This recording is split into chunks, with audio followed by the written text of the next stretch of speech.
Now, walk the folks through, those of us that may not know about the benefits of a 1031 exchange, and have you leveraged a 1031 exchange in the purchase of any property?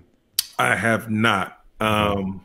But yeah, so the idea of the 1031 exchange is you buy a property and you go when you go and sell that property. We all assume real estate's going to appreciate, right? And so if you've bought it and either you forced appreciation by fixing it up, or it's just appreciated itself over time, and now you go to sell that property.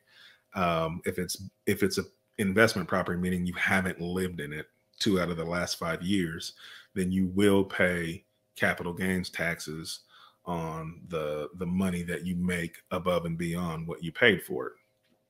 And so one way to defer that tax is you can do a 1031 exchange, meaning there's a tax code 1031, which means you can, if you identify a larger real estate deal, so you have to pay more than the property that you're selling, and and then there's some time frames involved. You have to like identify the property within a certain time frame, and then once you've identified them, you have to close on that property within a certain time frame. But if it costs more, and then there's a couple other factors it has to hit, but if it hits all those factors and you close on it, identify and close on it in the time frame, you can literally take 100% of the gains and put them towards the new asset without having to pay taxes on it. Now you will eventually, it's a deferment. So that money goes into the new asset. You defer paying the capital gains, but you've bought a bigger asset.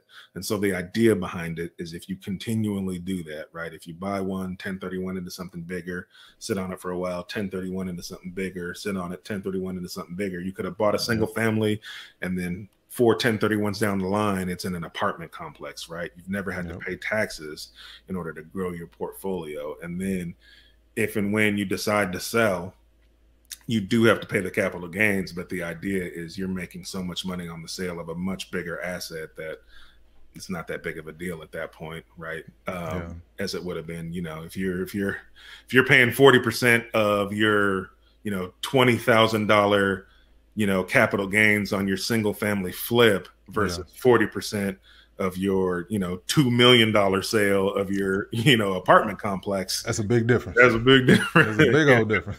uh, um, and the idea is then, but the real kicker is you can say you continually 1031, you're still getting cash flow off all these assets that you bought. So it's not like you're not getting financial value from these assets just because you're not selling them and not paying taxes. You're Boom. still making money month over month on these assets, right? And you're growing your portfolio and making more money as you get bigger assets.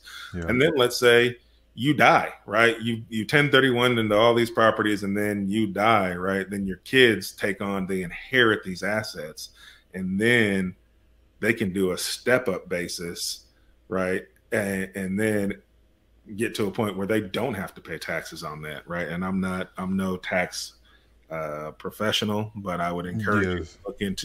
to look into step up basis rules for your assets that are handed down to your kids. But I think the way it works is they would step up the valuation of the property to current day, Yeah. so that they wouldn't have to pay all the gains on when you Hmm. bought it because you bought it so long ago. That's great. That's a great tip.